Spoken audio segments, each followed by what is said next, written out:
Bandaran dan Otoritas Pelabuhan KSOP-ND menyampaikan penumpang arus balik lebaran yang menggunakan kapal pelni di Pelabuhan IPND mengalami peningkatan yang signifikan. Suimam melaporkan.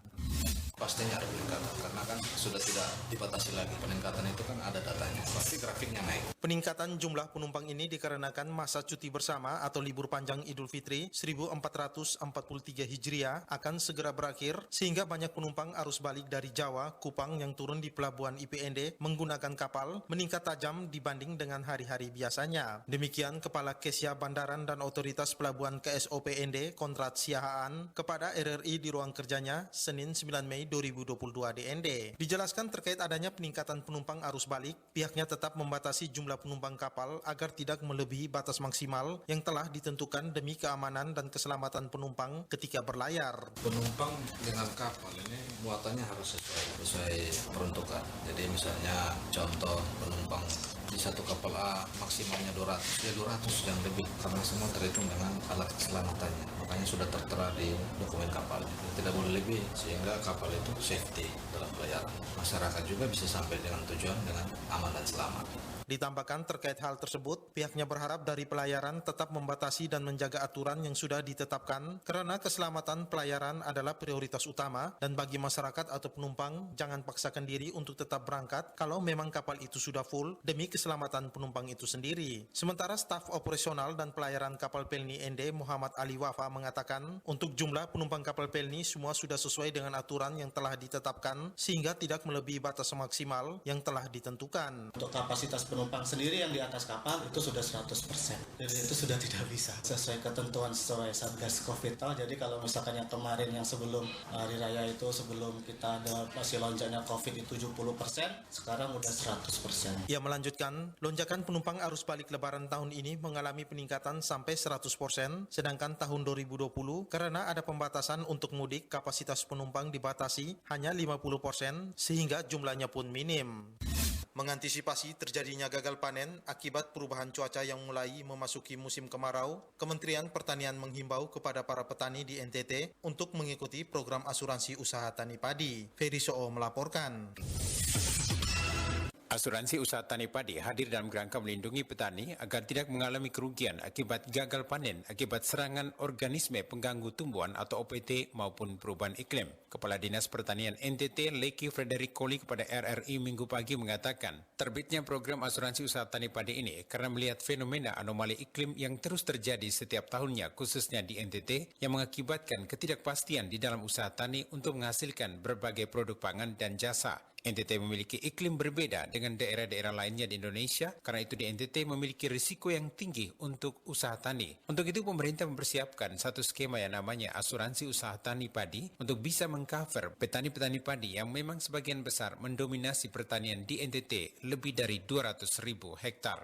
Nah ini untuk bisa mengcover petani-petani padi yang memang sebagian besar dominasi pertanian di NTT lebih dari 200.000 hektar untuk nanti ketika berhadapan dengan musim tanam 1 maupun musim tanam 2 yang memiliki risiko kegagalan itu bisa di-cover oleh asuransi. Nah, kita di musim tanam 1 itu berhadapan dengan curah hujan yang terbatas atau sebaliknya curah hujan yang terlampau tinggi sehingga itu bisa mengakibatkan gagal panen disertai dengan gangguan penyakit tanaman. Sedangkan kita di musim tanam 2, musim kering, itu berhadapan dengan kekeringan dan hama tanaman. Tentu ini akan berisiko apabila tidak ditangani secara baik, apalagi ada serangan-serangan yang sifatnya eksplosif, itu bisa mengakibatkan gagal tanam. Nah, untuk memerangi kerugian akibat gagal panen, maka pemerintah menyiapkan program yang namanya asuransi usaha tani padi. Dengan mengikuti program asuransi pertanian itu, petani akan mendapatkan pertanggungan setiap kali mengalami gagal panen. Namun ada beberapa persyaratan gagal panen yang dipertanggungkan oleh asuransi. Setiap kali mengalami gagal panen, petani akan mendapat pertanggungan sebesar 6 juta rupiah per hektar per musim. Nah, di situ ada pembiayaan yang memang disiapkan oleh pemerintah dengan nilai klaim itu Rp180.000. Nah, di situ pemerintah menanggung 80%-nya, sedangkan atau sekitar 144.000, sehingga sedangkan sisanya 20% ditanggung oleh petani atau sekitar 36.000. Nah, ini maksudnya supaya semua petani di NTT yang berada di lokasi-lokasi dan wilayah-wilayah yang rawan atau beresiko terhadap gagal panen, ini bisa kita ajak serta, terutama di wilayah-wilayah yang memiliki risiko tinggi ya. Ada beberapa persyaratan bagi petani yang ingin mengikuti program asuransi usaha tani padi. Petani harus tergabung dalam kelompok tani. Petani juga harus membayar premi sebesar Rp36.000 per musim per hektar dari total premi Rp180.000 per musim per hektar. Sisanya sebesar Rp144.000 per musim per hektar disubsidi oleh pemerintah melalui APBN. Persyaratan lainnya, petani harus mendaftarkan areal persawahan mereka 30 hari sebelum musim tanam. RRI Ferry Soo melaporkan. Mewaspadai kasus hepatitis akut yang belum diketahui penyebabnya, pemerintah Kabupaten Manggarai Barat terus melakukan koordinasi dengan pihak terkait. Fernanda Garus melaporkan.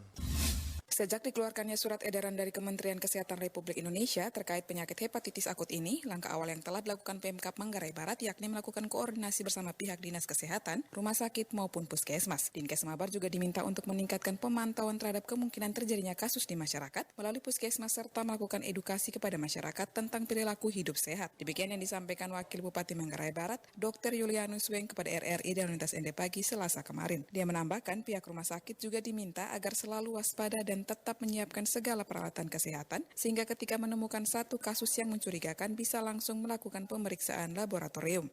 Masyarakat diminta tenang terkait dengan adanya hepatitis misterius karena faktanya sampai dan saat ini hepatitis misterius belum masuk ke wilayah Kabupaten Manggarai Barat. Tapi kalau kasus hepatitis B itu kami punya data dari tahun 2019 itu ada sekitar 3 kasus, 2020 ada 2 kasus dan 2021 ini data terakhir itu kita punya 2 kasus untuk hepatitis B.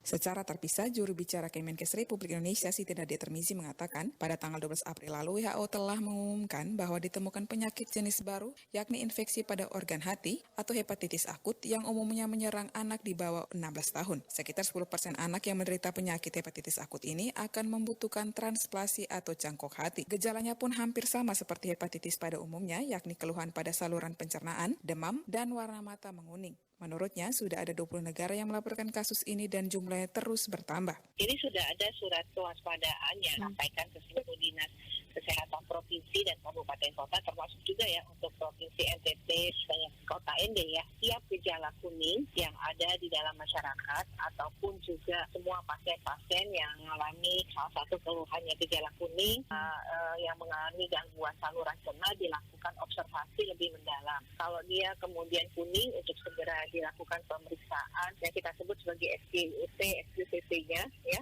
itu adalah pemeriksaan laboratorium untuk fungsi hati.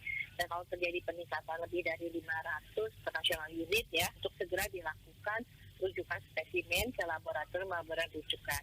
Apakah itu di saat ini di FKUI dan Rumah Sakit Sulianti Sarosa ataupun di laboratorium regional lainnya. Untuk diketahui, penyakit hepatitis akut yang sedang melanda dunia diduga telah masuk ke Indonesia setelah 3 anak dilaporkan meninggal dunia akibat terinfeksi penyakit misterius ini. Kementerian Kesehatan hingga saat ini masih melakukan investigasi melalui pemeriksaan panel virus lengkap dan penyelidikan epidemiologi untuk mengetahui lebih lanjut penyebab dari penyakit ini. Orang tua dihimbau untuk segera mendapatkan imunisasi kepada anak termaksud imunisasi untuk mencegah hepatitis. RRI ND Fernanda Garus melaporkan.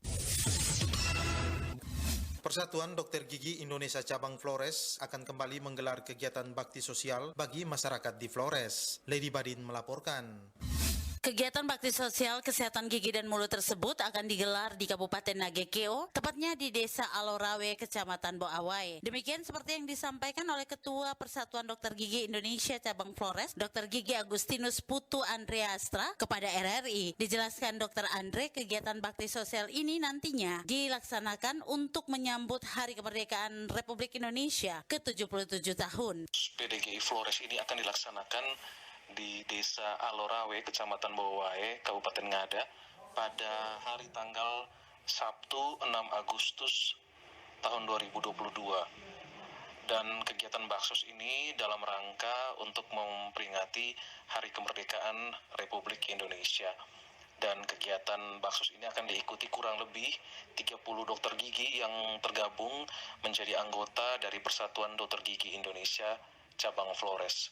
Dan sasaran kita, estimasi sasaran kita adalah masyarakat di Desa Alorawe, Kecamatan Bowai, sekitar 1.500 sampai 2.000 penduduk, dari anak-anak sampai para lansia yang memang mau mengakses pelayanan kesehatan, terutama pelayanan kesehatan gigi dan mulut. Dijelaskan Dr. Andre, tujuan dari kegiatan bakti sosial kemerdekaan ini agar dapat meningkatkan kesehatan gigi dan mulut bagi seluruh masyarakat Desa Alorawe di Kecamatan Boawai, di mana dipilihnya Desa Alorawe ini menurut Ketua PDGI Flores tersebut karena desa tersebut masih cukup terisolir dengan akses jalan yang cukup sulit dan masyarakat di sana kurang mengakses pelayanan kesehatan gigi dan mulut. Kasus ini akan melibatkan kurang lebih 30 dokter gigi dan 4 sampai 5 orang perawat gigi yang akan membantu menjadi asisten dari dokter gigi yang melaksanakan tindakan terapi dalam pelayanan Baksos. Harapan kami untuk Baksos ini sehingga masyarakat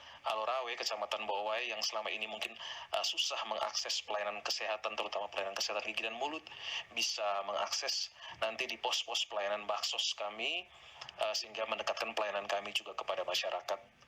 Dan akhirnya bisa terwujudnya derajat kesehatan, terutama kesehatan gigi dan mulut di masyarakat, khususnya di Kecamatan Alorawe, Kecamatan Bowai, agar derajat kesehatan gigi dan mulutnya bisa semakin meningkat. Andre Astra berharap kegiatan Baksos nantinya berjalan aman dan lancar dan dapat meningkatkan edukasi masyarakat tentang pentingnya menjaga kesehatan gigi dan mulut. RRI ND Lady Badin melaporkan. Masih maraknya perekrutan calon pekerja migran asal NTT yang diduga kuat non-prosedural ke Malaysia dan Singapura, rentan human trafficking melalui jalur Medan, sehingga perlu diambil langkah secara serius dan harus ditindak secara tegas. Rosada Lima melaporkan. Kolaborasi bersama pemerintah, aparat penegak hukum, lembaga agama, dan masyarakat beserta pers akan membantu mencegah sekaligus memutus mata rantai kasus human trafficking di Indonesia, khususnya NTT yang kerap menjadi daerah asal pekerja migran non-prosedural.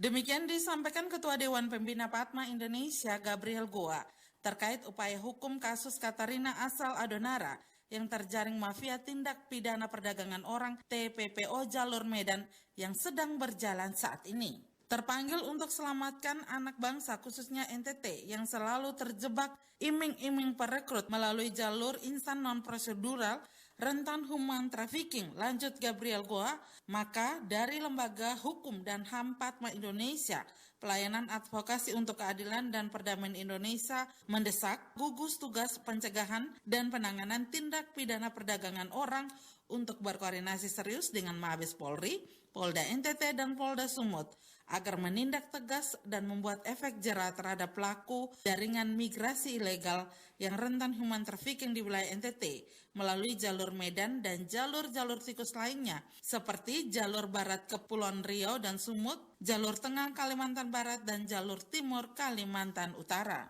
Kami dari Koalisi Masyarakat dan Lembaga Agama yang tergabung di dalam Jaringan Nasional Anti Human Trafficking mendesak Kapolri untuk perintahkan Kapolda NTT dan Kapolda Sumut segera tangkap pelaku dan aktor intelektualis human trafficking sehingga bisa menimbulkan efek jera, dan khusus untuk di daerah kantong migrasi ilegal supaya segera terbitkan peraturan gubernur, peraturan bupati, dan peraturan wali kota sebagai tindak lanjut dari Perpres nomor 22 tahun 2021 tentang gugus tugas pencegahan dan penanganan tindak pidana perdagangan orang di Nusa Tenggara Timur. Lebih lanjut, Padma Indonesia juga mendesak Gubernur NTT dan Bupati Wali Kota NTT agar serius melakukan sosialisasi pencegahan migrasi ilegal yang rentan human trafficking dan mempersiapkan calon pekerja migran NTT melalui Balai Latihan Kerja,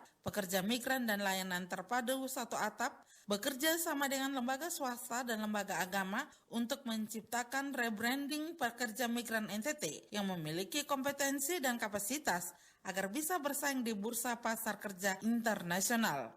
Patman juga meminta agar pemerintah memberdayakan sekolah-sekolah vokasi di NTT dalam upaya mempersiapkan calon pekerja migran Indonesia yang bisa bersaing di internasional. RRI ND Rosada 5 melaporkan. Secara teknis, persiapan dalam rangka memperingati Hari Lahir Pancasila 1 Juni 2022, pemerintah Kabupaten Ende pastikan menyiapkan secara maksimal. Rofinus Wula melaporkan. Hal itu disampaikan Sekretaris Daerah Kabupaten Ende Dr. Agustinus Gajangasu MKes kepada RRI di sela kesibukan di lantai 2 kantor Bupati Ende Rabu 11 Mei 2022. Sekda Ende mengatakan kedatangan tim BPIP dan Gernesun dari Jakarta guna melakukan survei kedua terkait dengan kesiapan lapangan dalam rangka peringatan Hari Lahir Pancasila 1 Juni 2022 sesuai rencana akan menghadirkan Presiden RI Joko Widodo. Pemkab Ende diminta tim BPIP untuk mencari lokasi misalkan terjadi hujan pada hari pelaksanaan sehingga pemerintah Kabupaten Ende harus menyiapkan gedung untuk pelaksanaan upacara peringatan Hari Lahir Pancasila 1 Juni 2022 mendatang. Baik, secara teknis persiapan 1 Juni hari ini kedatangan tim dari BPIP dan dari Garnisum Jakarta untuk survei yang kedua terkait dengan persiapan di lapangan. Sekda Ende mengatakan pemerintah Kabupaten Ende bersama tim BPIP Rabu 11 Mei telah melakukan survei lokasi baik di Universitas Flores maupun di Aula Dinas Pendidikan dan Kebudayaan Kabupaten Ende. Di evaluasi kedua ini itu disusun lebih detail lagi tentang skenario upacara yang akan dilakukan di Ende, kemudian dengan kesiapan lapangannya. Nah, hasil itu yang akan diberikan rekomendasi kepada Bapak Presiden untuk memutuskan apakah memimpin upacara di Ende atau bagaimana. Lanjut Sekda Ende, untuk lokasi yang disiapkan pemerintah Kabupaten Ende baik Taman Permanungan Bung Karno, Rumah Pengasingan, Lapangan Pancasila maupun kantor Camat Ende Utara telah disiapkan rata-rata di atas 80%. Fasilitas yang harus diperbaiki sampai dengan deadline waktu dengan harapan Presiden bisa datang ke Ende untuk memimpin upacara peringatan Hari Lahir Pancasila 1 Juni 2022 mendatang. RRI Ende Rofinus Wula melaporkan. Perhelatan Tourism Working Group G20 jadi momentum promosi Labuan Bajo ke dunia internasional. Ferry Soo kembali melaporkan. Apa yang tadi dibahas dan dalam G20 ini adalah menjadi koridor kita juga dalam pengembangan pariwisata Labuan Bajo ke depannya. 5 isu penting yang dibahas diantaranya human capital, inovasi, digitalisasi dan ekonomi kreatif, women and youth empowerment, climate action, biodiversity conservation, and circular economy, dan kerangka kebijakan, tata kelola dan investasi dengan fokus membuat kebijakan dan langkah-langkah pariwisata yang lebih holistik guna mendukung 4 pilar line of action. Dalam pertemuan yang berlangsung 10 hingga 11 Mei 2022 di Sudamala Resort, Labuan Bajo, Nusa Tenggara Timur itu beragam cara digunakan untuk mempromosikan produk ekonomi kreatif. Di antaranya pakaian tradisional yang dikenakan Menparekraf Sandiaga Uno berupa tenun sutra Mandar Surek Marasa yang merupakan motif tenun baru dari Sulawesi Barat. Direktur Utama Badan Pelaksana Otorita Labuan Bajo Flores, Sana Fatina, mengatakan menghadirkan produk-produk aircraft pada ajang The First Tourism Working Group 2022 ini menjadi sarana promosi efektif kepada para delegasi. Display yang ditampilkan pada ajang ini dikemas dengan menarik seperti kopi khas NTT, di mana ada 4 jenis kopi yang ditawarkan, yaitu Juria, Robusta, Arabica, Zelo, Catura. Juga terdapat hampers eksklusif produk dari 11 kabupaten Floratama. Menunjukkan bahwa Labuan Bajo sudah menjadi venue yang layak untuk penyelenggaraan event internasional. Tidak hanya G20, tentunya ke depan kita juga bisa menyelenggarakan event-event yang lainnya. Kemudian yang kedua, bahwa Labuan Bajo sebagai destinasi pariwisata berkualitas berkelanjutan kelas dunia juga disiapkan untuk menjalankan prinsip-prinsip keberlanjutan. Jadi apa yang tadi dibahas dan dalam G20 ini adalah menjadi koridor kita juga dalam pengembangan pariwisata Labuan Bajo ke depannya. Pariwisata yang lebih berkelanjutan, kemudian ramah lingkungan, kemudian ramah untuk masyarakat, menjamin kepuasan pelanggan, wisatawan dan segala macam. Sementara Kepala Dinas Pariwisata Ekonomi Kreatif dan Kebudayaan Manggarai Barat, Pius Baut, mengatakan perhelatan Tourism Working Group G20 menjadi momentum promosi Labuan Bajo kepada dunia internasional sehingga kunjungan wisatawan mancanegara semakin meningkat dan berdampak pada ekonomi masyarakat. Kita bersyukur sampai dengan saat ini sudah bertumbuh tumbuh berbagai UMKM sehingga harapannya bahwa masyarakat sudah bisa menikmati keuntungan dari Labuan Bajo sebagai destinasi super prioritas. Selain hasil produk ekonomi kreatif, dalam perhelatan ini juga ditampilkan materi promosi lainnya seperti buku kopi Flores, buku dan foto-foto proses pembuatan dan penggilingan kopi, serta pemutaran video promosi pariwisata Labuan Bajo yang menggambarkan keindahan alam, keunikan budaya, serta kekuatan pariwisata berkelanjutan pada sesi Tourism Working Group ini. RRI ND Ferry Soo melaporkan. Sebanyak 736 ekor sapi yang dikirim dari NTT tertahan di Pelabuhan Tanjung Perak, Surabaya, Jawa Timur. Sapi itu rencananya akan dikirim ke DKI Jakarta, namun tertahan akibat adanya penyakit mulut dan kuku pada hewan. Veranda Garus kembali melaporkan. Kepala Balai Karantina Hewan NTT Yulis Umbu Hunggor kepada RRI 12 ND pagi Kamis kemarin mengatakan kondisi sapi dengan tujuan DKI Jakarta itu dijamin sehat karena sudah melewati beberapa pemeriksaan laboratorium bahkan telah mengantongi sertifikat karantina. Hanya saja waktu keberangkatan dan penerapan regulasi terkait PKM jatuh pada hari maupun tanggal yang sama. Jawa Timur sendiri menjadi daerah pertama di Indonesia yang ditemukan adanya PKM di sejumlah sapi di daerah itu, sehingga pemerintah daerah setempat kemudian mengeluarkan aturan penutupan keluar masuknya sapi. Pihaknya kemudian melakukan koordinasi bersama para pemerintah daerah maupun beberapa stakeholder terkait untuk menginformasikan adanya wabah PKM dan mencari solusi agar virus tersebut tidak masuk ke wilayah NTT. Upaya yang dilakukan pemerintah yakni menghentikan sementara izin ternak dan produknya. Bahkan pihaknya telah mengeluarkan surat edaran kepada beberapa dinas serta melakukan pengawasan. Kita juga belum tertular di PMK, masih free kita gitu loh. Mudah-mudahan free terus ini, saya ada upayakan terus koordinasi dengan berbagai pihak. Kalau saat NTT kan saya katakan tadi kan sehat dan tidak terindikasi PMK. Ini karena dalam kondisi darurat saja. Harus sikap-sikap keputusan pimpinan kita di pusat untuk meminimalisir instruksi presiden supaya kita mengisolir supaya tidak menular ke mana-mana.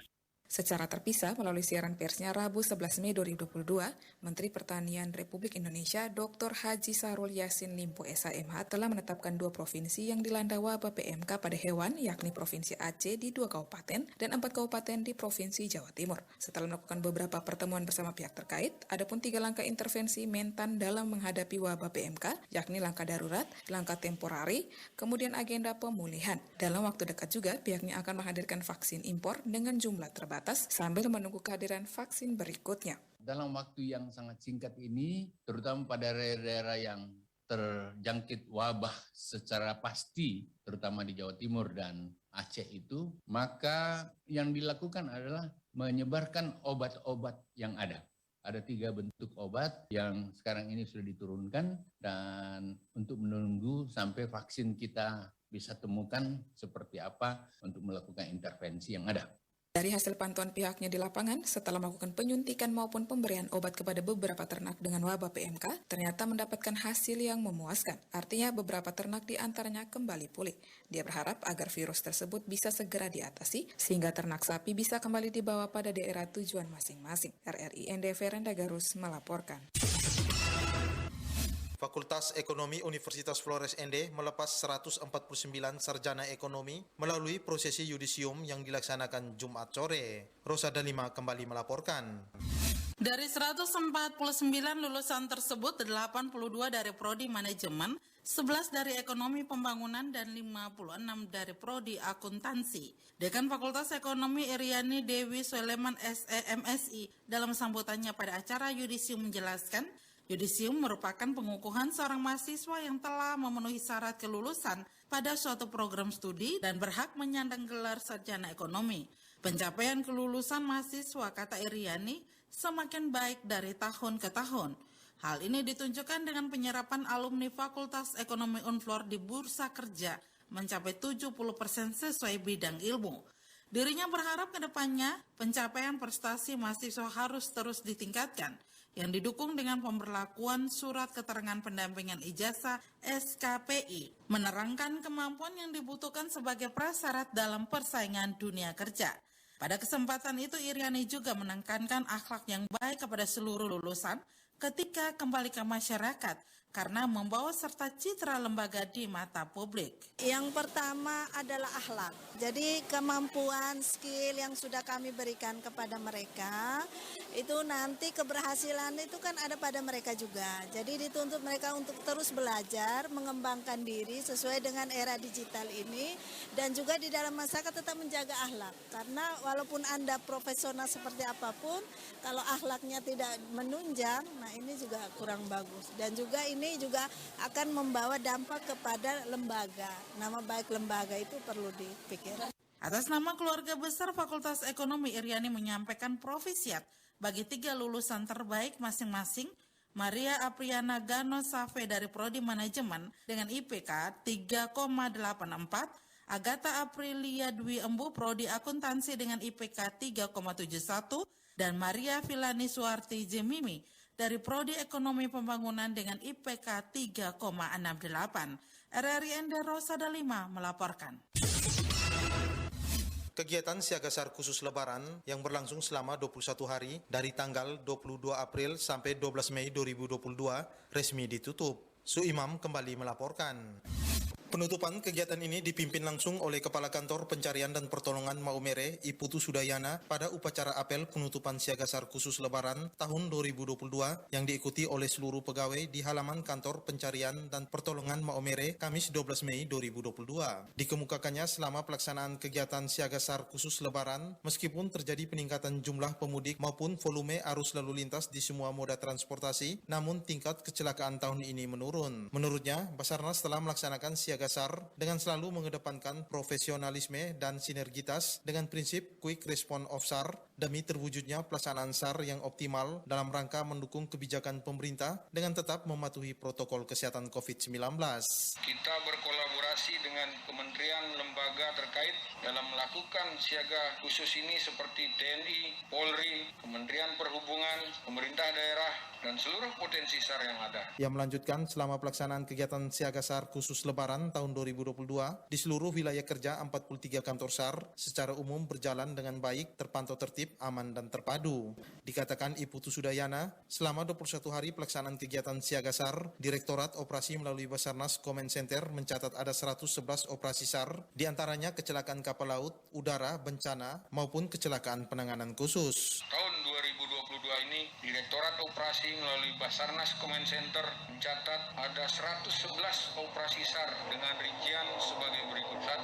Kecelakaan kapal jumlah 26 kejadian dengan rincian 489 orang selamat, 9 orang meninggal dunia, dan 7 orang dinyatakan hilang. 2. Kecelakaan pesawat nihil. 3. Bencana berjumlah 2 kejadian dengan 1 orang meninggal dunia. Yang keempat, kecelakaan dengan penanganan khusus berjumlah 6 kejadian dengan rincian 20 orang selamat dan 3 orang meninggal dunia. 5. Kondisi membahayakan manusia berjumlah 77 kejadian, rincian 30 orang selamat, 10 orang meninggal dunia, dan 2 orang dinyatakan hilang. Ditambahkan, adapun Siaga SAR khusus Lebaran yang telah dilaksanakan kemarin, Kantor Pencarian dan Pertolongan Maumere berada di wilayah Kabupaten Sika, Manggarai Barat, Ende, dan Alor. Dengan lokasi diantaranya Pelabuhan Lorenzai Maumere, Bandara Franseda Maumere, Pelabuhan ASDP Labuan Bajo, Pelabuhan IPND, Bandara Haji Hasan Arubusman Ende, Pelabuhan Kalabahi Alor, Bandara Mali Alor, dan melaksanakan mobiling di titik keramaian seperti di tempat pariwisata.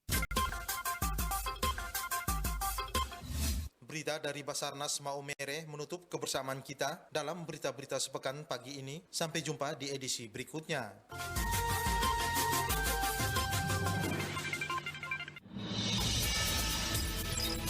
Terima kasih. Anda sudah mendengarkan berita-berita sepekan hasil produksi RRI Ende.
RRI, Radio Tanggap Bencana.